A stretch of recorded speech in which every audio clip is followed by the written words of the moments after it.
அவர்கள் ஏதோம் தேசத்தை சுற்றி போகும்படிக்கு ஓர் என்னும் மலையை விட்டு சிவந்த சமுத்திரத்தின் வழியாய் பிரயாணம் பண்ணினார்கள். வழியின் நிமித்தம் ஜனங்கள் மனமடிவடைந்தார்கள். ஆங்கிலத்தில் இப்படி போட்டிருக்கு, and the soul of the people was much discouraged because of the way அப்படின்னு போட்டு. இன்னொரு ஆங்கிலத்தில் போட்டிருக்கு, அவங்க இம்பேஷண்டா மாறிட்டாங்க, பொறுமை இழந்துட்டாங்க. அப்படிதானா? டிஸ்ட்ரெஸ்ட் ஆயிட்டாங்க, கலக்கம் அடைஞ்சிட்டாங்க.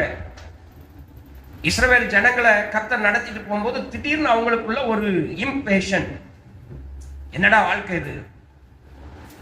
ஆண்டவர் கூட இருக்கிறார், மோசே கூட இருக்கிறார், மிரியம் கூட இருக்கிறார், ஆரோன் கூட இருக்கிறார், கண்மலையாகிய கிறிஸ்து அவர்கள் கூடயே பிரயாணிக்கிறார். இவ்வளவு இருந்தும் அவங்க என்ன பண்ணிட்டாங்கன்னா, அவங்க ஆத்துமாக்கள் டிஸ்கரேஜ்ட் ஆயிட்டு என்ன ஆயிட்டு? விசனம் அடைந்தார்கள் அல்லது மனமடி அடைந்தார்கள். எல்லாரும் சொல்லுங்க, மனமடி அடைந்தார்கள். இன்னைக்கு ஆவியானவர் உங்களை இந்த வார்த்தையை கொண்டுதான் பேச போறார். மனமடி அடைந்தார்கள். ஆங்கிலத்தில் என்ன போட்டிருக்கு? நான் சொன்னதான் போட்டிருக்கேன். அப்படிதானா? The soul of the people was much discouraged because of the way. எல்லாரும் சொல்லுங்க, because of the way. அதாவது இன்னைக்கு ஆண்டவர் உங்களோட நல்ல ஒரு சத்தியத்தை சொல்லி தர போறார். நல்லா கவனிக்கிறவங்களுக்கு இது ஆறுதலாய் மாற போகிறது. ஒவ்வொரு மனிதனுடைய வாழ்க்கையிலும் கர்த்தர் ஒரு வழியை கொடுக்கும். பிகாஸ் ஆஃப் த வே அப்படின்னா என்ன அர்த்தம்? எனக்கு கர்த்தர் இந்த பூமியிலே கொடுத்த வழிகள், இந்த வழிகள் என்னை மனமடிவாக்கவும் செய்யும், என்னை உற்சாகப்படுத்தி இன்னும் வேகமாய் ஓடுவதற்கும் அது செய்யும். ஆனால் இஸ்ரவேல் ஜனங்களுக்கோ அவர்கள் ஆண்டவரால் கொடுக்கப்பட்ட அந்த வழியே அவர்களை மனமடிவாக்கியது. நம்முடைய வாழ்க்கையில இந்த வழிகள் நமக்கு மனமடிவை தருமானால் நாம் கானானுக்குள் போக மாட்டோம். அவ்வளவுதான். இப்ப இங்க இருக்கிற எத்தனையோ ஜனங்கள் எனக்கு தெரியும். சில ஜனங்கள் பார்த்தா சிரிச்சுக்கிட்டே இருப்பீங்க, சில ஜனங்கள் டேக் இட் ஈஸியா எடுத்துட்டு போயிட்டே இருப்பீங்க, சில ஜனங்கள் இன்னும் நடக்கும் பாஸ்டர், விசுவாசிக்கிறேன் பாஸ்டர் அப்படின்னு போயிட்டே இருப்பீங்க. ஆனா சிலர் என்ன செய்வீங்க தெரியுமா? என்னத்தை தேடி என்னத்தை கண்டோம், போதும் பாஸ்டர், ஊழியத்துக்கு வந்து என்ன கண்டேன், நான் ஜெபம் பண்ணி என்ன கண்டேன், நான் என் தசம பாகத்தெல்லாம் கொண்டு போட்டு எனக்கு என்ன கிடைச்சது. இப்படி ஒரு குரூப் ஆஃப் பீப்புள் இருக்கும். அவங்க தான் யாருன்னா மனமடிவு அடைந்தவர்கள். எல்லாரும் சொல்லுங்க, நம்ம சபையில இப்படி ஒரு குரூப் கூட எழும்ப கூடாது. மனமடிவு நம்முடைய வாழ்க்கையை குறைச்சி ஒண்ணுக்கு இல்லாத இடத்துக்கு கொண்டு போய் சேர்த்து. நல்லா கவனிப்போம். இந்த எகிப்தில இருந்து விடுதலையாக்கின தேவன் அவர்களை வனாந்தரத்துக்குள் நடத்தினார். இது அவர்களாய் கேட்ட வழி அல்ல, கர்த்தர் அவர்களுக்கு நியமித்த வழி. நம்மை பார்த்து சொல்லுகிறேன், இந்த உலகத்தின் பாவங்களுக்கு விடுதலையாக்கின தேவன் நமக்கு ஒரு வழியை தருவார். சொல்லுங்க, டேனியலுக்கு ஒரு வழி, உங்களுக்கு ஒரு வழியை கர்த்தர் நியமிப்பார். இதை நீங்க கேட்க முடியாது, நான் கேட்க முடியாது. அவர் சொல்லுவார், இந்த பாதையா நீ பிரயாணம். அது மோசேக்கு ஒரு மாதிரி இருந்தது, ஆரோனுக்கு இன்னொரு மாதிரி இருந்தது, மிரியமுக்கு இன்னொரு மாதிரி இருந்தது, கோராகின் கூட்டத்திற்கு வேறு மாதிரி இருந்தது. பாதை ஒன்றுதான், ஆனால் பார்வை வேறாயிருந்தது. இந்த உலகத்துல கர்த்தர் உங்களுக்கும் எனக்கும் நியமிக்கிற பாதை எல்லாருக்கும் ஒன்ன ஆண்டவர் அழகா நியமித்திருப்பார். ஆனால் நம்முடைய பார்வையோ அதை தவறாக பார்க்கும். ஒவ்வொருத்தரும் ஒவ்வொரு மாதிரி அந்த பாதையை பார்த்தாங்க. கடைசியில கானானுக்கு போகணும். பாலும் தேனும் ஓடக்கூடிய நலமும் விசாலமான தேசம். இப்ப நமக்கும் ஒரு நல்ல கானான் தேசத்தை பூமியிலையும் வச்சிருக்கிறார், பரலோகத்தையும் வச்சிருக்கிறார். இதை யாரெல்லாம் போய் சேரணும் அப்படின்னா, யாருடைய பார்வைகள் எல்லாம் விசுவாசத்தோடு பார்க்கிறதோ அவர்கள் மனமடிவில்லாமல் போய்கொண்டே இருப்பார்கள். எந்த குடும்பத்துல மனமடிவு வருகிறதோ அவர்கள் வனாந்தரத்தில் மாண்டு போனார்கள். நல்லா கவனிங்க. சில வீட்டுல எப்ப பார்த்தாலும் மனமடிவு. கர்த்தர் எவ்வளவு நன்மை செஞ்சாலும் என்னத்தை சாப்பிட்டோம், என்னத்தை அனுபவிச்சோம், என்னத்தை உடுத்தணும்ப்பா. சில கேட்டா சொல்லுவாங்க, 2024 எப்படி இருந்துச்சு? என்னத்தை போச்சுக்கோங்க, நாசமா போச்சு. ஒரு மனமடிவான ஒரு வாழ்க்கை. சார், இஸ்ரவேல் ஜனங்களுக்கு பாதை ஏன் மனமடிவை கொடுத்து? அவங்க லைஃப், அந்த வே, அந்த பாதை, அவர்களுக்கு கர்த்தர் நியமித்த பாதை ஏன் மனமடிவை கொடுத்தது? அதை ஆராய்ச்சி பார்த்தோம்னா இன்னைக்கு நமக்கு அது ஆசீர்வாதமா மாறும். சரியா? நம்பர் 1, எக்ஸோடஸ், யாத்ராகமம் சாப்டர் 14 verse 10 ஒருத்தர் வாசிங்க, அல்லது எடுத்து போடுங்க டிவியில. யாத்ராகமம் 14:10. பார்வோன் சமீபித்து வருகிற போது இஸ்ரவேல் புத்திரர் தங்கள் கண்களை ஏறெடுத்து பார்த்து எகிப்தியர் தங்களுக்கு பின்னே வருகிறதை கண்டு மிகவும் பயந்தார்கள். அப்பொழுது இஸ்ரவேல் புத்திரர் கர்த்தரை நோக்கி கூப்பிட்டார்கள். நல்லா கவனிங்க. முதலாவது நம்முடைய பாதையில நம்மை மனமடிவாக்குவது ரெட் சி. எழுதிக் கொள்ளுங்கள், சிவந்த சமுத்திரம்.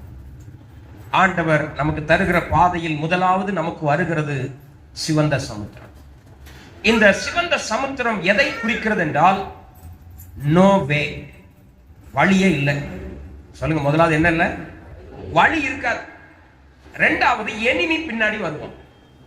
ஒரு எதிரியை குறித்த தாக்கம், அழிச்சிருவான், கொண்டுருவான், சித்திரவதப்படுத்திடுவான். எனக்கோ முன் செல்ல வழி இல்லை. அருமையான தேவ ஜனங்களே, நம்முடைய பாதையில கர்த்தர் சிவந்த சமுத்திரத்தை நிறுத்தி இருக்கிறார். ஆண்டவருக்கு தெரியும், கொஞ்ச தூரம் விலகி தள்ளி போனா சிவந்த சமுத்திரத்தை தாண்டி நிலத்து வழியா கொண்டு போக முடியும். ஆனால் கர்த்தர் நமக்கு சிவந்த சமுத்திரத்தை நியமித்திருக்கிறார். 20 லட்சம் ஜனங்களும் ஆடி பாடி துள்ளி குதிச்சு போயிட்டு இருக்கிறாங்க.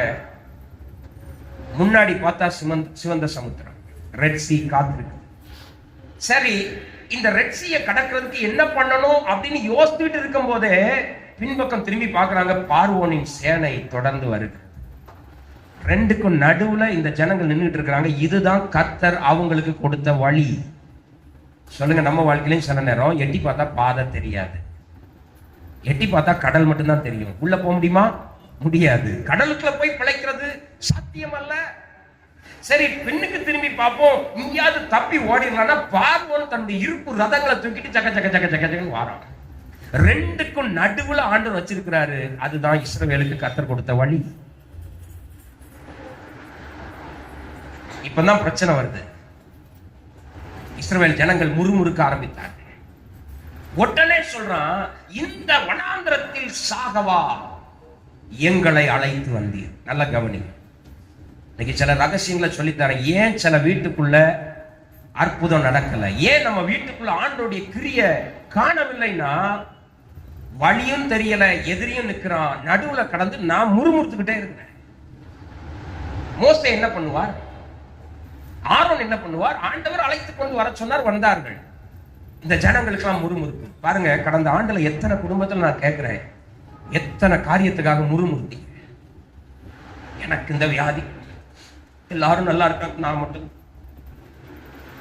எனக்கு இந்த சோதனை, எனக்கு தான் வழியே இல்லை, எல்லாரும் போறாங்க, நல்லா போறாங்க. இந்த பாரு, அண்ணா வந்தா கார்ல போறான், நான் மட்டும் சாகுறேன். இது ஒரு பெரிய ஆண்டவருக்கு விரோதமான முறுமுறுப்பு. வழி இல்லையா? என்ன பண்ணணும்? ஆண்டவர் நோக்கி கூப்பிடு. கடலை உண்டாக்கினவர் வழியை தருவார். வீட்டில் உள்ள ஆட்களை போட்டு நொய்யி நொய்யி நொய்யி நொய்யுங்கிறது. உன்னை கெட்டதுனாலதான் நான் விளங்காம போனேன். என்னைக்கு நீ வந்தியோ என் வீடு நாசமா போச்சு, என்னைக்கு இந்த சபைக்கு நீ போனியோ அன்னைக்கே நீ விளங்காம போயிட்ட. இப்படிப்பட்ட வார்த்தைகளை நாம பேசுறோம்னா வழியின் நிமித்தம் நாம் சிதறடிக்கப்பட்டு கொண்டிருக்கிறோம் என்று அர்த்தம். நல்லா கவனிங்க. முன்ன வழி இல்ல, பின்னாடி எனிமி, நம்மை கொல்லக்கூடிய ஜனங்கள் நமக்கு பின்பதாக வந்து கொண்டிருக்கிறார்கள். இன்னும் கொஞ்ச நேரத்தில் அழிச்சிருவான். முறுமுறுக்காம என்ன செஞ்சாங்கிறத மட்டும் நான் சொல்லி தந்து போயிட்டே இருப்பேன். சரிதானா? அதே அதிகாரத்துல மோசையை பார்த்து ஆண்டவர் சொல்றார், உன் கையில இருக்கிற கோலை உயர்த்தி பிடி, செங்கடலை ரெண்டா பிளந்துட்டு போயிட்டே இரு. ஆண்டவர் ஒன்னு சொல்ல விரும்புறார். இந்த 25ஆம் வருஷத்துல நீங்க கடைபிடிக்கிறதுக்கு சொல்றேன். எதுலெல்லாம் வழி தெரியலையோ அங்கெல்லாம் அந்த அந்த கோட்டச்சுவருக்கு முன்பதாக அல்லது அடைபட்ட அந்த கடலுக்கு முன்பதாக நின்று ஆண்டவருடைய அற்புதங்களை பேச ஆரம்பி. ஆண்டவர், இது உம்மால் முடியும், இந்த செங்கடல் ரெண்டா பிளக்க உம்மால முடியும். என்னை அழைத்தவர் உண்மை உள்ளவர், நான் நம்பி வந்த தெய்வம் என்னை காப்பாற்ற வல்லமை உள்ளவர். இந்த செங்கடலுக்கு வழியாக எனக்கு வழி உண்டாகும். இதைத்தான் கர்த்தர் விரும்புகிறார். ஆனா நாம இதை விட்டுட்டு முறுமுறுக்கிறோம். வீட்டுக்குள்ள சண்டை, என்னாலும் சண்டை, ஓயாத சண்டை. காரணம் கேளுங்க, அது இல்ல, இது இல்ல, வழி இல்ல, பணம் இல்ல, மிக்சி இல்ல, கிரைண்டர் இல்ல, ஸ்கூட்டர் இல்ல, கார் இல்ல, வாடகை வீடு. இதுதான் முறுமுறுத்தல். ஆண்டவர் கேட்கிறார், உன்னை யார் முறுமுறுக்க சொன்னா? செங்கடலை கண்ட உடனே முறுமுறுக்கிறதா நல்லது? பார்வோன் கைக்கு விடுத்து மீட்ட பஸ்கா ஆட்டுக்குட்டி இந்த செங்கடலுக்குள்ளே உன்னை நடத்த வல்லமை உள்ளதே. நம்ம வீட்டுல நிறைய ஆசீர்வாதங்களை இழந்தது இப்ப புரியுதா காரணம்? வீட்டுல எப்ப பார்த்தாலும் இல்ல இல்ல இல்ல, அது இல்ல இது இல்ல, ஐயோ எனக்கு இந்த வேதனை, ஐயோ எனக்கு இந்த பிரச்சனை, ஐயோ எனக்கு இந்த வியாதி. ஆண்டவர் சொல்றாரு, எதிர்த்து நின்று செயல்படு. ரெண்டா பிளந்துட்டு போயிட்டே இரு, உனக்கு நான் பலன் தரேங்கிற. அப்ப முதலாவது காரியம், செங்கடல் நமக்கு முன்பதாக வரும் பொழுது, பாதை இல்லாமல் போகும் பொழுது, பின்பக்கம் எதிரி நம்மை துரத்தி கொண்டு வரும் பொழுது நாம் செய்ய வேண்டிய ஒரு காரியம், முன்னோக்கி நடந்து செல்லணும். அவ்வளவுதான். கர்த்தர் செங்கடலை ரெண்டா பிளந்தார். அல்லேலூயா. பாதையை உண்டாக்குனார். உங்களை பார்த்து சொல்றேன், எதுலெல்லாம் பிரச்சனையோட இருக்கீங்களோ அதுக்கு முன்னாடி நின்று பேசுங்க. இன்னைக்கு காலையில ஒரு வார்த்தை சொன்னேன் இல்லையா? மோசே ஆண்டவரோடு பேச பேச பேச பேச அவன் முகம் பிரகாசமாச்சு. பேசினா காரியம் நடக்கும். மோசையை பார்த்து ஆண்டவர் சொல்றாரு, கண்மலைக்கு முன்னாடி போய் நில்லு, அந்த கண்மலையை பார்த்து பேசுங்கிறார். அந்த கண்மலையை பார்த்து பேச ஆரம்பி. கண்மலையே தண்ணீர் கொடு, உனக்குள் இருக்கிற தண்ணீர்களை ஆறுகளாய் வெளியே விடு, இயேசுவின் நாமத்தினால்னு சொல்லு, அது நடக்கும்ங்க. அப்போ இதுவரைக்கும் நாம முறுமுறுத்து சண்டை போட்ட நேரங்கள் எல்லாம் 25ல நிப்பாட்டு. 25ல நிப்பாட்டு. எனக்கு அந்த சேலை எடுத்து தரல, நான் கேட்டேன், நீர்லாம் ஒரு புருஷனா, நிறுத்துங்க அந்த வார்த்தையை. நான் உன்னை கெட்டினேன், நல்லாவா இருக்கேன், உன்னை கெட்டினதுக்கு அந்த சரோஜாவை கெட்டியிருக்கலாம், நிறுத்துங்க அந்த வார்த்தையை. சொல்லு, கர்த்தர் யாரை கெட்டி தந்திருக்கிறாரோ அவர்கள் மூலமாகவே கர்த்தர் உங்களை ஆசீர்வதிப்பார். அல்லேலூயா. முறுமுறுப்பு குடும்பத்துக்கு ஆவாது. ஆண்டவர் நியமித்த வழியிலே முறுமுறுத்தவர்கள் மாண்டு போனார்கள். செங்கடலை ரெண்டா பிளந்த தேவன் அவர்கள் அழகா நடத்தினார். ஓகே. நம்பர் 2, அடுத்த வழி எது? எக்ஸோடஸ் 15 22 23 படிங்க. யாத்திராகமம் 15 22 23. இங்க பாருங்க எல்லாரும்.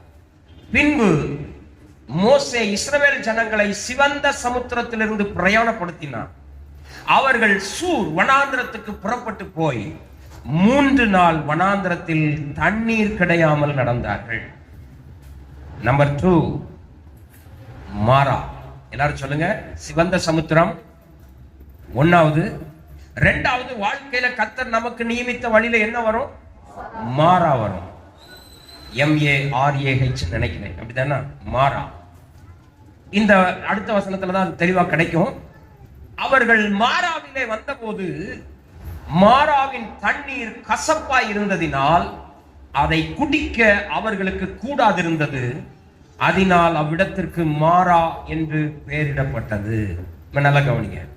ஆண்டவர் நமக்கு நியமித்த பாதையில முதலாவது செங்கடல் வரும்னு சொன்னேன். அது எதுக்கு அடையாளம்? பாதையே இருக்காது. நீ போறதுக்கு அது ஒரு பெரிய தடையா இருக்கும். எட்டு பார்த்தா எதுவுமே இல்லை. ஆனால் கர்த்தர் அதுக்குள்ள வழியை உண்டாக்குவார். நம்பர் 2, 3 நாளாய் தண்ணி இல்லாம. கவனிங்க கவனிங்க. ஒரு நாள் தண்ணி இல்லைன்னா நம்ம நாவு வறண்டுறோம், செத்துறோம். 3 நாளா தண்ணி கிடையாது. 20 லட்சம் ஜனங்களுக்கும் ஆடு மாடுகளுக்கும். மனுஷன் தாங்கினாலும் ஆடு கத்துது, ஏய் குடுறா தண்ணிய, சாகணும்டான் மயங்கி மயங்கி உழுது. ஜனங்களுடைய நிலையை பாருங்க.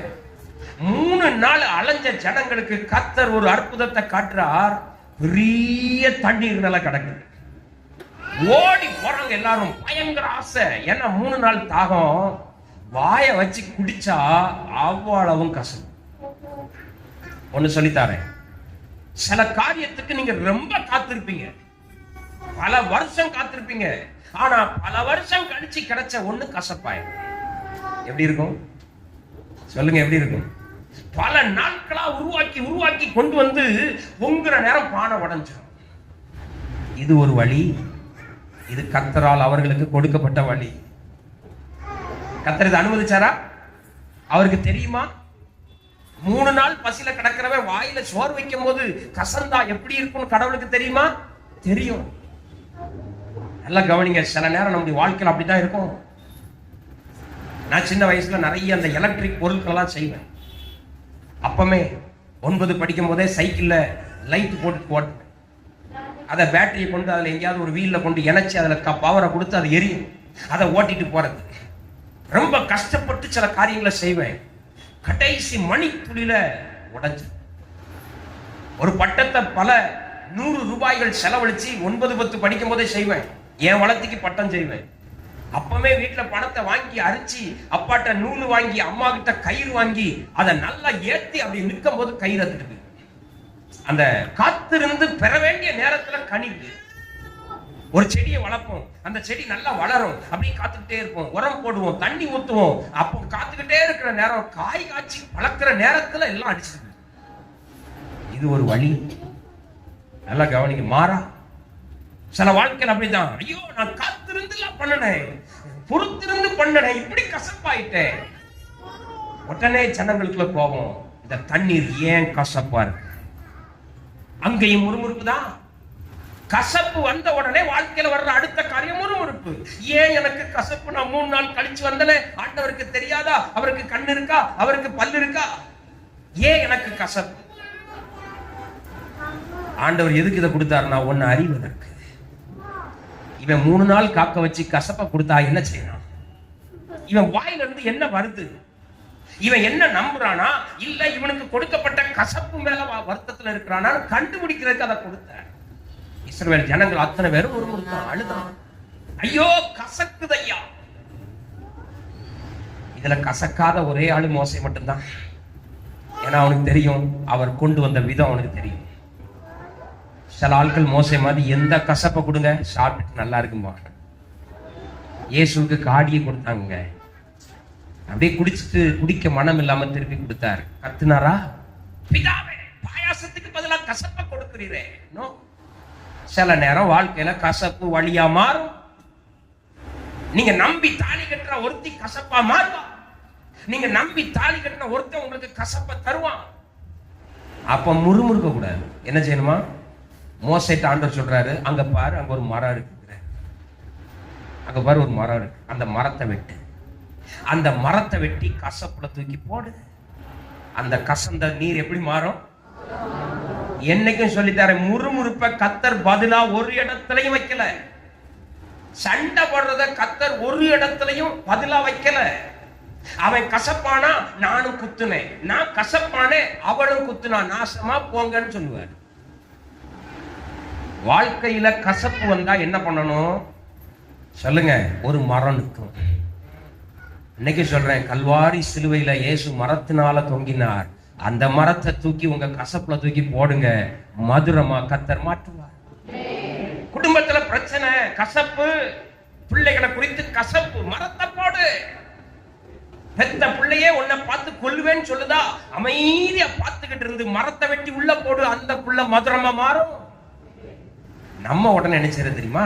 நாதாரி, பிசாசு, நாசமா போ, விளங்காம போ, நீ விளங்கவே மாட்ட, உன் கோத்திரம் விளங்காது, என் மூஞ்சில முழிக்காத, நான் உனக்கு தாய் கிடையாது, நீ எனக்கு புள்ள கிடையாது. ஆண்டவர் சொல்லுவாரு, உடைச்சு விட்டியடி. மரத்தை வெட்டி போட சொன்னா வார்த்தையை வெட்டி போட்டியடி. கசப்பு தாங்க. காத்திருந்த இடத்துல கசப்பு. எத்தனை நாள் காத்திருந்திருப்பாங்க காண ஒரு கல்யாணத்தை நடத்துறதுக்கு, எத்தனை பிளான் போட்டிருப்பாங்க, எத்தனை செஃப் கிட்ட கேட்டிருப்பாங்க, அத்தனை காத்திருப்பதும் ஒரு நாள் கசப்பாய். திராட்சரசம் காலி. ஓடுறாங்க, சாட்டுறாங்க, பதறாங்க. நல்ல வேலை இயேசுநாதர் உள்ள இருந்தார். உங்க கசப்பை இயேசுவிடம் சொல்லுங்கள். அல்லேலூயா. அதனாலதான் திருவிருந்தில் ஒரு பாட்டு முன்னாடி படிக்கும் தெரியுமா? நல்ல பாட்டு. காடியை போல கசந்திருக்கும் கஷ்டங்களை அவரிடம் சொல். காடியை போல கசந்திருக்கும் கஷ்டங்களை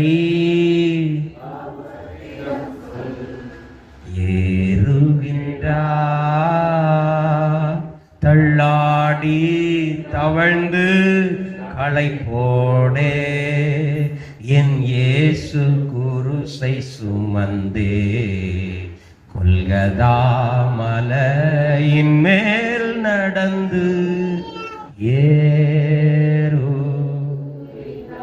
அப்படியே கண்ணை மூடி கசப்பெல்லாம் அவர் மேல போட்டுருங்க.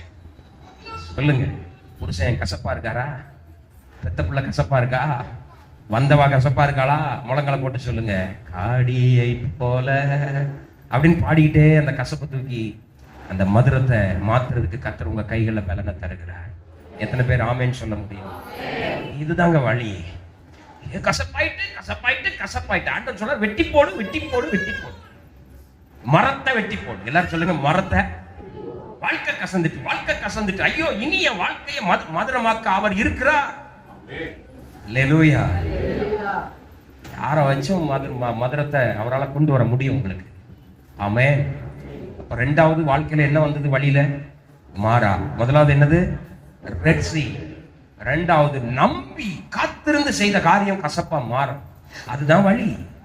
அந்த கசப்ப மதுரமா மாற்றுறதுக்கு தான் கர்த்தர் உங்களையும் என்னையும் வனாந்திரத்துக்குள்ள கொண்டு வந்திருக்கிறார். அல்லேலூயா.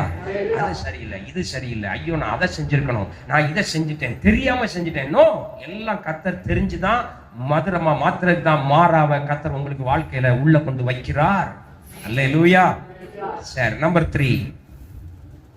இந்த மாறின உடனே என்ன ஆகும் தெரியுமா? ஒன்னு படிச்சு சொல்லிடுறேன். மாறாவை நீங்க மாத்தின உடனே 27 வசனத்தை போடுங்களேன். எக்ஸோடஸ் 15:27. எக்ஸோடஸ் 15:27. பின்பு அவர்கள் ஏலிமுக்கு வந்தார்கள். அங்கே 12 நீரூற்றுகளும் 70 பேரிச்ச மரங்களும் இருந்தது. அங்கே தண்ணீர் அருகே பாளையம் இறங்கினார்கள். மாறாவை கடந்த உடனே நடந்த வசனம் என்ன தெரியுமா? 12 நீரூற்றுகளும் 70 பேரிச்ச மரங்களும் இருந்தது. அங்கே தண்ணீர் அருகையே படுத்துட்டாங்க.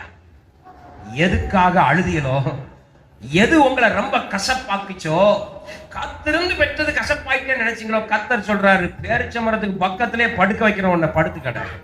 எத்தனை பேர் இந்த வார்த்தை வேணும்னு நினைக்கிறீங்க? எத்தனை பேருக்கு இது வாழ்க்கையில நடக்க போகிறது? அல்லேலூயா. இந்த மதுரமா மாத்தலன்னா ஏலிம் வராது. எல்லாரும் சொல்லுங்க, கசப்ப மதுரமா மாத்தலன்னா உனக்கு பேரிச்ச மரமே வாழ்க்கையில வராது. இப்ப பாருங்க, என்ன அழகான படம் பாருங்களேன். 12 நீரூற்றுகளும் எத்தனை பேரிச்சம்பழங்களும்? 80 70 70 பேரிச்ச மரங்கள். அந்த தண்ணீர் அருக பாருங்க, வனாந்திரத்துல இப்படிப்பட்ட ஒரு ஸ்தலத்துல கர்த்தர் ஜனங்களை கொண்டு போய் படுக்க வைத்திருந்தார், உட்கார வைத்திருந்தார், தங்க வைத்திருந்தார். அப்போ கசப்பு வரும்பொழுது என்ன செய்யக்கூடாது? முறுமுறுக்க கூடாது. எல்லாரும் சொல்லுங்க, பாதை இல்லைன்னாலும் முறுமுறுக்க கூடாது, கசப்பு வந்தா முறுமுறுக்க கூடாது. அதை எப்படி மதுரமா மாட்டணும்னு சிந்திக்கணும். ஆண்டவர் சமூகத்துல முழங்கால போட்டு அழணும். அண்ணாள் வாழ்க்கையில ஒரு பெரிய கசப்பு, ஐயோ கசப்பு ஐயோ கசப்பு அப்படின்னு இல்லை, அவ அதை மதுரமா சாமுவேலா மாத்திட்டான். அப்படித்தானா? சரி, நம்பர் 3 வாசிங்க. எக்ஸோடஸ் 16:4. யாத்ராகமம் 16ஆம் அதிகாரம் 4ஆம் வசனம். எல்லாம் இங்க பார்த்து வாசிப்போமா? அப்பொழுது கர்த்தர் மோசேயை நோக்கி, நான் உங்களுக்கு வானத்திலிருந்து அப்பம் வருஷிக்க பண்ணுவேன். ஜனங்கள் போய் ஒவ்வொரு நாளுக்கு வேண்டியதை ஒவ்வொரு நாளிலும் சேர்த்து கொள்ள வேண்டும். அதனால் அவர்கள் நியாய பிரமாணத்தின்படி நடப்பார்களோ நடக்க மாட்டார்களோ என்று அவர்களை சோதிப்பேன். 3வது ஹங்கர். எல்லாரும் சொல்லுங்க, பசி. எல்லாரும் சொல்லுங்க, பசி. முதலாவது செங்கடல், 2வது மாறா, 3வது ஹங்கர். ஒவ்வொரு இஸ்ரவேல் ஜனமும் பசியினால் சோதிக்கப்பட்டார். அதனாலதான் இயேசு வந்த உடனே பிசாசு அவரை முதல் சோதனை எப்படி கொடுத்தான்? பசி. நம்முடைய வாழ்க்கையில் எல்லாருக்கும் பசி வரும். எல்லாரும் சொல்லுங்க, எல்லாருக்கும் பசி உண்டு. இந்த சரீரத்துக்கு இன்னொரு 4 மணி நேரத்துல சோறு போடலன்னா இது மயங்கிடும். எத்தனை பேருக்கு வயிறு பசிக்கு? இப்பவுமே சொல்லுங்க, வயிறு பசிக்கா? நான் நேற்று நைட்ல இருந்தே நல்லா சாப்பிடல, இன்னைக்கு காலையும் சாப்பிடல. இப்ப எனக்கு எப்பண்டா விருந்து வரும் தான் காத்துருக்கேன். அப்படிதானே? எப்ப மட்டன் வரும்? மனுஷனுக்கு ரொம்ப முக்கியமான ஒண்ணு பசி. டாக்டர்கிட்ட போனோன்னு சொல்லுவோம், உங்களுக்கு நல்லா பசி எடுக்கா கேட்பாங்க. நல்லா பசிக்குதுன்னா நீங்க நார்மலா இருக்கீங்கன்னா இருக்கும். சோம்பலன்னா என்ன செய்யும்? நாக்கு கசக்கும். அல்வா துண்டை முன்னாடி வச்சாலும் வெறுக்கும். தலப்பா கட்டி பிரியாணியை தலப்பா கட்டிக்காரோட கொண்டு நிறுத்தினா கூட சே தூர போடியா அப்படிங்கும். அப்போ வாழ்க்கைக்கு தேவையான ஒண்ணு பசி. மனிதனுக்கு நிறைய பசி இருக்கு. ஆத்ம பசி இருக்கு, சரீர பசி இருக்கு, அப்படிதானே பல பசி இருக்கு. இந்த பசி இஸ்ரவேல் ஜனங்களுக்கு வந்துச்சா? வந்துச்சு. எல்லாரும் வாழ்க்கையிலும் பசி வரும். அதனால நான் சொல்லுவேன், ஆண்டவர் நம்முடைய வழியில ஒண்ணு வைப்பார், பசியும் வைப்பார். சில நேரம் அந்த பசி நிறைவேறாம பசியாவே இருக்கும். நாங்க அதை கடந்து வந்தோம், அதனால எனக்கு தெரியும். 3 நாட்கள் சாப்பிடாம இருந்திருக்கோம். ஈரத்துணியை கட்டிட்டு வாழ்றது என்பது என்ன என்பதை கர்த்தர் சொல்லி தந்திருக்கிறார். எதுக்கு அந்த பசியை தாராராம்? மனுஷன் அப்பத்தினால் மாத்திரமல்ல, தேவனுடைய வாயிலிருந்து புறப்படுகிற வார்த்தையினால் பிழைப்பான் என்பதை நீ அறிய வேண்டும். வாழ்க்கையில பசி நிறைய வரும். நீங்க நினைப்பீங்க இப்போ ஒரு வீடை கட்டிடலாம், அது ஒரு பசி. நீங்க நினைப்பீங்க அடுத்த வருஷத்துலயாவது எனக்கு ஒரு கார் வந்துடாதா, அது ஒரு பசி. நீங்க நினைப்பீங்க ஒரு பெரிய சர்ச்சை எங்களுக்கு வந்துடாதா, அது ஒரு பசி. என்ன பசி? எனக்கு ஆளே இல்லை. சபை வளரணும், அதுல நான் தப்பே சொல்லல, நம்ம சபை வளரும், வளர்ந்து கொண்டுதான் இருக்கிறது. ஆனால் இந்த பசி நம்முடைய வாழ்க்கையில வரும். அநேக ஊழியர்கள் இந்த பசியில முறுமுறுத்து செத்துருவோம். எனக்கு மட்டும் ஆளே இல்லை, பக்கத்து சபை வளருது, அவர் சபை வளருது, இவர் சபை வளருது, ஐயோ நான் பசியிலேயே சாகுறேனே. வாழ்க்கையில நிறைய பசி வரும். பசி என்பது அந்த அனுபவிச்சவங்களுக்கு தான் தெரியும். எங்க தாத்தா மாதிரிலாம் சொல்லுவாங்க, டேய் உங்களுக்குலாம் பசினா என்னன்னே தெரியலடா, நாங்கெல்லாம் தீபாவளிக்கும் பொங்கலுக்கும் தாண்டா அரிசியை பார்த்தோம், இன்னைக்கு நீங்க டெய்லி இட்லி சாப்பிடுறீங்க, உங்களுக்குலாம் பசினா என்னடா தெரியும்? 5 கிலோமீட்டர் 7 கிலோமீட்டர் பஸ் நம்ம நடக்கும்டா, அப்ப வயிறு பசிக்கும். இன்னைக்கு நம்ம பிள்ளைகளுக்கு பசினா என்னன்னே, ஏன்னா நம்ம ஆட்கள்லாம் அவ்வளவு சோறு சாப்பிடுறோம், கிண்டுறோம், பொங்குறோம். வீடு நிறைய என்ன இருக்கோ இல்லையோ, என்ன இருக்கு? ஆகாரத்தினால் கர்த்தர் நம்மை நிறைத்தருளி இருக்கிறார். ஃப்ரிட்ஜை திறந்தா பழங்கள் ஓடி வருது, மாவு பொங்கி வழிகிறது. அப்படிதானா? சில மாவுலாம் ஃப்ரிட்ஜுக்குள்ள தான் பொங்குது. அது பொங்குற இடமே ஃப்ரிட்ஜ் தான். நம்மளாம் உணவினால் நிறைத்திருக்கிறார் கர்த்தர். யார் வீட்டுக்கு போனாலும் சாப்பாடு, பார்க்கிற இடமெல்லாம் ஹோட்டல். ஒரு தெருவில் 7 ஹோட்டல் இருக்கு. பரோட்டா வாசம் ஒரு பக்கம் வருது, பிரியாணி வாசம் ஒரு பக்கம் வருது. எதை சாப்பிடன்னு தெரியாம இன்னைக்கு நம்மளாம் சாப்பிட்டு வயிற்ற பெருக்கிச்சு. அப்படிதானே? ஆமா. ஆனா கர்த்தர் சில நேரம் நம்முடைய வாழ்க்கையில பசியை அனுமதிப்பார். இஸ்ரவேல் ஜனங்கள் அதுக்கும் சண்டை. உடனே மோசே தான். எல்லாரும் சொல்லுங்க, உடனே முறுமுறுப்பு தான். இல்லையா உடனே கல்லறி. சொல்லுங்க, இல்லையா கல்லறி. இந்த சுபாவம் உங்களை காணானுக்குள்ள கொண்டு போகவே கொண்டு போகும். ஒண்ணு கிடைக்கலன்னு மூர்க்க வெறி கொண்டுரும் பார்த்தீங்களா, அது நம்மளை விளங்காதவனா. அதை யாரு செய்யறாங்கிறத இன்னைக்கு நல்லா புரிஞ்சுக்கிடுங்க. உங்களுக்கு ஒண்ணு இல்லைன்னு கர்த்தர் சொல்றாரோ, அதை செய்யறவர் யாரு? அவர். நீங்க மனுஷன் மேல கல்லறியீங்க. ஆண்டவர் பார்த்து சிரிச்சுட்டே இருக்காரு. அதனாலதான் ஒருத்தர் சொல்லுவாரு, எய்தவன் ஒருவன் இருக்க, அம்பின் மேல் கோவப்பட்டால் என்ன நடக்கும்? எய்றவன் அங்க இருந்து எஞ்சிடறான். நம்ம அம்ப பிடிச்சி சாத்துறது. விளங்காத புருஷனை, விளங்காத பொண்டாட்டிய, உன்னால நாசமா போனேன், எஞ்சவர் அங்க இருந்து சிரிச்சுட்டே இருக்காரு. ஏழை பண்ணுதுன்னா, உன்னை பசி ஆக்குனது யாரு? நான் பசி ஆக்குனேன். நீ ஏன்டா அவளை போட்டு திட்டுற? அவ கையில 4 உப்பை கூட்டி போட்டதே நான் தான். நீ திங்க கூடாதுங்கிறக்காக தான் போட்டேங்க. நம்ம பொண்டாட்டி பிடிச்சி சப்பு சப்பு சப்பு சப்புன்னு அறையிறோம். வீட்டுக்குள்ள ஒரு நாள் நிம்மதி வராது. சொல்லுங்க, ஒரு நாள் நிம்மதி வராது. கர்த்தர் சில பசியை நமக்கு அனுமதிப்பார். பசி வந்த உடனே முறுமுறுக்காதிய, பசி வந்த உடனே கோவப்படாதிய. ஆண்டவர் சொல்றாரு இந்த வசனத்துல பாருங்க, அப்பொழுது கர்த்தர் மோசேயை நோக்கி, நான் உங்களுக்கு வானத்திலிருந்து. பசி வந்தவனே சொல்லுங்க, எனக்கு பசிக்கு உணவு இங்க இல்ல. ஏன் பசிக்கு உணவு ஆட்டுக்கடா அல்ல, ஏன் பசிக்கு உணவு சிக்கன் 65 அல்ல, ஏன் பசிக்கு உணவு எங்க இருந்து வரும்? எல்லா விதமான நன்மையும் பரத்திலிருந்து உண்டாகி ஜோதிகளின் பிதாவினிடத்திலிருந்து இறங்கி, இதுதான் பிளஸிங்க தவிர மூடி பார்க்கிறதெல்லாம் உங்க பசியை தீர்க்க போகிறதே இல்லை. இல்லை. அல்லேலூயா. சொல்லுங்க ஆமென். கர்த்தர் சொல்றாரு, உங்களுக்கு வானத்திலிருந்து அப்பம். எல்லா பசிக்கும் மேல ஏற்றி பாருங்க. உங்களுடைய வாழ்க்கையில காணப்படுகிற அத்தனை பசிக்கும் மேல இருந்து ஒரு பதில் உண்டு. வானத்திலிருந்து அப்பம் வருஷிக்க பண்ணுவேன். ஜனங்கள் போய் ஒவ்வொரு நாளுக்கு வேண்டியதை ஒவ்வொரு நாளிலும் சேர்த்து கொள்ள வேண்டும். அழகா கொடுத்த வாழ்க்கையில 3வது கர்த்தர் உங்களுக்கு வச்சிருக்கிறது பசி. எல்லா பசிக்கும் பணத்தை நோக்கி பாருங்க. பைக் வேணும், பசியா இருக்கு. பக்கத்து வீட்டுக்காரன் புது பைக்ல வச்சிருக்கான், நான் ஓட்டிக்கிட்டு இருக்கேன். பழைய காலத்துல ஒரு டிவி சுட்டின்னு ஒரு பைக் உண்டு. அதை நிறைய பேர் ஓட்டுறதை விட அழுத்திக்கிட்டே போவான், பார்த்திருக்கீங்களா? அது ஓடாது. நாங்க ஒரு பைக் இப்படி வச்சிருந்தோம், அழுத்திக்கிட்டே போயிருவேன். சில நேரம் 1.5 கிலோமீட்டருக்கு. ஏன்னா இடது பக்கம் கிளச் இருக்கும். அந்த அழுத்திக்கிட்டு கிளச்சை பிடிச்சா அப்படிங்கும். அழுத்தியே 1.5 கிலோமீட்டர் போய் எப்போ வந்தாச்சுப்பா, இடம் வந்து சர்ச்சு வந்து நிப்பாட்டிப்போம் அப்படின்னு போனதெல்லாம் இருக்கு. ஸோ ஒரு பசி வருது, வானத்தை நோக்கி பாருங்க. ஆண்டவரே, எனக்கு இந்த பசி இருக்கு, உம்மால எனக்கு தரணும். அதனால ஃபாதர் பாடுறார், உம்மாலே செய்ய முடியாத அதிசயங்கள் ஒன்றுமில்லை. அல்லேலூயா.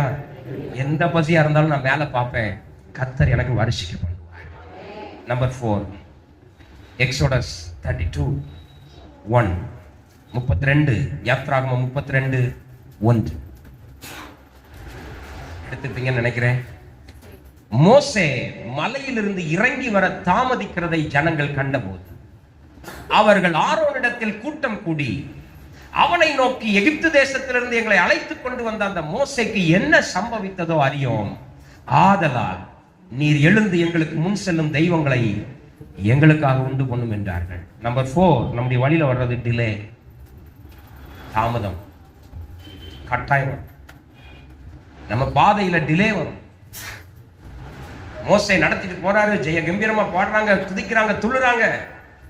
திடீர்னு பார்த்தா மோசே சீனாய் மலையில ஏறிட்டாரு, திரும்பி வரல. ஒரு நாள் பாக்குறாங்க வரல, 2 நாள் பாக்குறாங்க வரல, 3 நாள் பாக்குறாங்க வரல, 4 நாள் பாக்குறாங்க வரல, 5 நாள் பாக்குறாங்க வரல. மோசையை பார்த்து பார்த்து கண்ணெல்லாம் பூத்து போச்சு. அவங்களுக்கு ஒரு முடிவு வந்துட்டு, மோசே வர காலம் தாமதிக்கிறதை ஜனங்கள் கண்ட போது. தாமதம் நம்முடைய வாழ்க்கையில வழியில வச்சிருக்கோம். சில காரியம் உடனே நடக்காது, சிலருக்கு நடக்கும், சிலருக்கு நடக்காது. தாமதம் என்கிற ஒரு வழி நம்முடைய வாழ்க்கையில உண்டு, பொறுக்கணும். ஆபிரகாமுக்கு தாமதத்தை எப்படி கற்றுக் கொடுத்தார்? 25 இயர்ஸா கற்றுக் கொடுத்தார். கூடும் போது 75 வயசு. ஆபிரகாமே வா, உன்னை தேசத்துக்கு தகப்பனாக்குவேன். உன் பேர் ஆபிராம் இல்ல, ஆபிரகாம். அப்படிதானா? ஆபிராம் நல்ல தகப்பன், ஆபிரகாம் அப்படின்னா தேசத்துக்கு தகப்பன். ஒரு வேர்ட்ல உங்க பேரையே மாத்திடுவார். சொல்லுங்க, அதை வச்சுதான் இன்னைக்கு நியூமராலஜி பண்றான். அப்படிதானா? எழுத்துக்களை மாத்தி என்னத்தையாவது ஒன்ன போட்டுறான். மாத்தின பிறகு சில வாழ்க்கை சீரழிஞ்சு போனதெல்லாம் இருக்கு. ஒரு கா சேர்த்தாரு பாருங்க, தேசத்துக்கு தலைவனா மாத்திரன்ட்டார். ஆபிரகாமும் அடுத்த நாளே குழந்தை பிறப்புன்னு வந்தார். 25 வருஷமா தாமதம். சில குடும்பத்துல சொல்றேன், கர்த்தர் உங்க வழியில தாமதத்தை வைப்பார். சிலருக்கு அந்த தாமதம் பின்னாடி வரும், முன்னாடி வரும், எப்பவும் வரும், எந்த சூழ்நிலையில் வரும். சிலருக்கு 10 வயசுலேயே தாமதத்தை வச்சிருப்பார். அவன் 10 வயசுலேயே அதெல்லாம் கற்று எழும்பி தேறி அதை ஜெயிச்சு வந்திருப்பான். அவனுக்கு பின்னாட்கள தாமதம் இருக்காது. ஆனா சில ஆட்களை நல்ல தாமதமே இல்லாம எல்லா காலத்துல எல்லாம் நடக்க வச்சிருப்பார். ஒரு குறிப்பிட்ட காலத்துல அந்த தாமதத்தை கொண்டு குறுக்க வைப்பார். இதுகளுக்கு தாங்க முடியாது. உடனே முறுமுறுக்கிறது. ஏன் மோசே இறங்கவில்லை? ஏன் இந்த தாமதம் என் வாழ்க்கையில் மட்டும் ஏன் நடக்கவில்லை? உடனே பாருங்க, அவனை நோக்கி எகிப்து தேசத்தை எங்களை அழைத்துக் கொண்டு வந்த அந்த மோசேக்கு இனி நடக்காது. இனி மோசே வரமாட்டான். அவனுக்கு ஏதோ ஆகி போச்சு, அவன் செத்து போயிட்டான். ஒன்னும் ஆகி போகல. எல்லாரும் சொல்லுங்க, ஒன்னும் ஆகி போகல. எல்லாமே நல்லா தான் இருக்கு. மோசே அங்க இருந்தாரா? இருந்தார். இவன் தான் செத்தான தவிர மோசே சந்தோஷமா சம்பூர்ணமா இருந்தாருங்க. உங்களுக்கு வர வேண்டிய நன்மை சந்தோஷமா ஒரு இடத்துல இருக்கு. சொல்லுங்க, மோசே மலையில ரொம்ப ஹாப்பியா இருக்காரு. மோசே மலையில ரொம்ப சௌபாக்கியமா சம்பூர்ணமா இருக்காரு. அவரை நம்பி நினைச்சு நீ செத்து போயிடாத. எல்லாரும் சொல்லுங்க, எனக்கு வர வேண்டிய நன்மை ரொம்ப அழகா இருக்கு. அது அழகா காத்துக்கிட்டு இருக்கு. எதுக்கு இன்னும் வரலன்னா, என் பொறுமையை கர்த்தர் சோதிச்சுட்டு இருக்காரு. எனக்கு வர வேண்டிய நன்மை செம சூப்பரான நன்மை. அல்லேலூயா. எத்தனை பேர் இதை சொல்றீங்க? ஆமென். அல்லேலூயா. Glory to God. நம்புங்க, எனக்கு வர வேண்டிய நன்மை ரொம்ப சூப்பரான. கர்த்தர் மோசேயை ரொம்ப அருமையா மேல வச்சிருக்கிறார். பாருங்க, எழுந்து எங்களுக்கு முன் செல்லும் தெய்வங்களை எங்களுக்கு கொண்டுட்டானா, கதையை உடைச்சிட்டானா. தாமதம் வரும் பொழுது பானை உடைக்கும். சில காரியம் நடக்கலன்னு நமக்கு கோபம் பத்திக்கிட்டு தான் வரும். ஆமென். 4வது கர்த்தர் சொல்றார், சில காரியத்தை உனக்கு தாமதம் பண்ணு. பொறுமையா இருந்து என்ன பழச்ச? இல்ல, மாட்டிக்கிட்டேன். ஆபிரகாம் அவசரப்பட்டு 86ல ஒரு தப்ப பண்ணாரு. இன்னைக்கு வரைக்கும் பிரச்சனையா இருக்கு. நான் அதான் சொல்றேன், எதுவும் நடக்கலையா அமைதியா படுத்து தூங்கிடு. ஏன்னா ஆதாம் தூங்கும் போதுதான் இடுப்பெலும்பு உருவினாரு கர்த்தர். ஆதாம் எதையாவது மண்ணொட்டி வச்சு வெட்டிக்கிட்டே இருந்தானா இடுப்பெலும்பு உருவிருப்பாரா? அவனுக்கு அனஸ்தீசியா கொடுத்துட்டார். சில நேரம் நீ நிம்மதியை தூங்கு, உன்னை நான் ஆசீர்வதிக்காம. அந்த நேரம் நம்ம ரபரப ரபரப ரபரப ரபா நான் செபிக்கிறவங்களான்னு வேறையோடு நான் ஒன்னே நான் இப்ப தூங்கலாம் சொன்னேன். ஒன்னு நான் இப்ப செபிக்க சொல்லுங்க. நம்ம ஆட்கள் என்ன நினைச்சுக்கிறது, அப்படியே கத்தி வேறையெல்லாம் கொட்டி முழங்கால்லாம் பிஞ்சு அப்படின்னு ஆண்டர் செஞ்சிருவாரு. ஒண்ணுமே நீங்க தூங்கு போதுங்க. நீ என்ன செய், ஆதாம பார்த்து வேற ஒண்ணுமே சொல்லல. இப்ப தோட்டத்தில் போ, உலாவு, அங்கே பாம்பு இருக்கிறதா என்று கம்ப வைத்து அடி அப்படியே சொன்னாரு. ஒண்ணும் செய்ய வேண்டாம், போனா நீ கொஞ்சம் தூங்கு. நீ தூங்குனாலே நான் நன்மை செய்வேங்க. சொல்லுங்க. தாமதம் ஆகுதா, கம்முன்னு கிடையாது. எப்படி? ஆமா, ஏதோ ஒருத்தன் நடிகர் கூட சொன்னார்ல, கடுப்பேத்திர வேண்ட கம்முன்னு, உசுப்பேத்திர வேண்ட உம்முன்னு இருந்தா வாழ்க்கை ஜம்முன்னு போகும். எப்படி இருக்கணும்? தாமதம் வரும்போது கம்முன்னு கிடையாது, கண்ணமா கம்முன்னு கிடையாது. சொல்லுங்க. எங்கேயோ தொடுது, அப்படிதானா? அல்லேலூயா. தாமதம் வரும், நடக்கவே நடக்காதுன்னு தோணும். இனி அவரு வருவாரா? தாமதிக்க ஜனம் கண்டபோது, மோசே இறங்கி வர தாமதிக்க கண்டபோது அவருக்கு என்ன ஆயிட்டோ, என்ன சம்பவித்ததோ, செத்துட்டானோ, எனக்கு வர வேண்டிய நன்மை செத்து அடக்கம் பண்ணப்பட்டதோ. ஆண்டவர் சொல்ல, அமைதியாரு, நீ வாடு, கம்முன்னு நான் கொண்டு வரேன். ஆனா கம்முன்னு இருக்காம நம்ம என்ன பண்றது தெரியுமா? எங்களுக்கு முன் செல்லும் தெய்வங்களை, எவ்வளவு கேடுகட்ட இருதயம் பாருங்க, எவ்வளவு கேடுகட்டது. அப்ப அமைதியா இருக்க வேண்டிய நேரத்துல என்னத்தையாவது செயல்பட்டியன்னா எரும மாடு தான் வரும். என்ன வரும்? இங்க என்ன வந்துச்சு? கண்ணுக்குட்டி வந்துச்சா? தங்கத்துலதான் வந்துச்சா? கண்ணுக்குட்டி தங்கத்துலதான் வரும், ஆனா விளங்காத கண்ணுக்குட்டி அது. நீ அவசரப்பட்டா கண்ணுக்குட்டி வந்துடும். சொல்லுங்க. நீ அவசரப்பட்டா சித்தி வந்துருவா. வீட்டுக்கு யார் வந்துருவா? சித்தி, சித்தப்பா, பெரியப்பாலாம் வந்துருவாரு. தாமதம் ஆகுதா? ஆண்டவரே நீர் தாமதிக்கிறேன், நான் பொறுத்திருக்கிறேன். பக்கத்துல வந்து கேட்பான், ஏய் என்ன ஒண்ணு குழந்தை வாயமுத்து, நானே சும்மா இருக்கேன். இது பிசாசு கிண்டுவான். எதுக்கு? நீ தங்க குட்டியை கொண்டு வரணும். அதுக்கு தான் நான் ஒண்ணு சொல்லித்தரேன் ரகசியத்தை. இந்த யாராவது உங்களை பார்த்து எப்படி இருக்கேன்னு கேட்ட உடனே உங்களுக்கு ஒரு ஒரு உச்சி உச்சி உச்சி போடுறாங்க பார்த்தீங்களா, அந்த சுபாவம் இருக்கிற வரைக்கும் இந்த தாமதத்தை நீங்க ஜெயிக்க முடியாது. யாராவது கேட்டா சொல்லுங்க, நான் நல்லா இருக்கேன், வாயப்புத்து. நல்லா இருக்கியா? என்னத்த மதுரைக்கு வந்த எல்லாரும் கண்ணீர் தான்.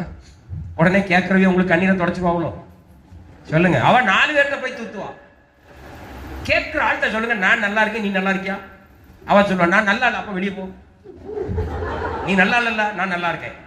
கேட்டா சொல்லுங்க, நான் நல்லா இருக்கேன், அப்ப வா சேர்ந்து போவோம். என்னைக்கு ஆபிரகாம்கிட்ட வந்து லோத்து சொன்னானோ, எப்பா ஓ மந்தை மேய்ப்பருக்கும் ஏன் மந்தை மேய்ப்பருக்கும் சண்டை, உடனே ஆபிரகாம் குறுக்கே படுத்து கிடந்தாரு. சொல்லுங்க. உனக்கு பிடிக்கல, உன் மனசுல ஏன் கூட வர விருப்பம் இல்ல, கெட் அவுட். நீ கிழக்க போனா நான் சொல்றேன், இந்த ரகசியத்தை புரிஞ்சுக்கிடுங்க. நான் ஏன்டி அதான் சொல்றேன். டேனியலை பிடிக்கலையா, உள்ள உட்காந்துட்டே சாகாதீங்க, ஒரு நன்மையும் நடக்காது. எனக்கு டேனியலை பிடிக்கல, அவர் பேசுறது பிடிக்கல, அவர் பாடுறது பிடிக்கல, அவர் தோட்டமே பிடிக்கலையா, போயிட்டு நிறைய டேனியல் வெளியே இருக்கான். புரியுதா? எத்தனையோ டேனியல் இருக்கா வெளியே. நான் என்ன சொல்றேன், நல்லா இருக்கிற ஆட்களோட பிரயாணம் பண்ணிக்கிட்டே இருக்கு, பொறுமையா இருக்கு. ஒண்ணுமே இல்லைன்னா ஒருத்தன் சிரிக்கிறான் பாருங்க, அவனை பார்த்து சிரிங்க. அல்லேலூயா. ஆமா, அதனாலதான் சொல்றாங்க, ஒருத்தன் தான் காலுக்கு செருப்பு சரியில்லைன்னு அழுது கிடந்தான் ஆண்டவர்கிட்ட. ஆண்டவர் காமிச்சாரா, காலை இல்லாத 2 பேரை காமிச்சாராம். அதுக்குதான் புத்தி வந்துவான், நம்ம காலு இருக்க. சொல்லுங்க. அவன் காலை இல்லாம இருக்கான், நம்ம காலுக்கு செருப்பு தான் இல்லாம சண்டை போட்டு கிடக்கும். கொஞ்சம் பொறுமையா இருக்கும். எல்லாரும் சொல்லுங்க, கொஞ்சம் பொறுமையா இருக்கும். நடக்கிறது நடக்கும். மோசே வருவார், பிரசனத்தோட வருவார், கட்டளைகளோட வருவார், என்ன மறுபடியும் நடத்துவார், என்ன மறுபடியும் தூக்கிட்டு போவார். அல்லேலூயா. சரி, 5வது நம்பர்ஸ் 14:11, என்னாகமம் 14:11. என்னாகமம் 14:11 எடுத்தீங்களா? கர்த்தர் மோசேயை நோக்கி, எதுவரைக்கும் இந்த ஜனங்கள் எனக்கு கோபம் உண்டாக்குவார்கள்? தங்களுக்குள்ளே நான் காட்டின சகல அடையாளங்களையும் அவர்கள் கண்டும் எதுவரைக்கும் என்னை விசுவாசியாதிருப்பார்கள். Number 5, refuse to believe. எழுதிடுங்க. Number 1 Red Sea, number 2 Mara, number 3 hunger, number 4 delay, number 5 refuse to believe. நம்பத்தகாத ஒரு வாழ்க்கை இவர்களுக்கு அந்த காரியத்துல வாழ்க்கையில வந்தது.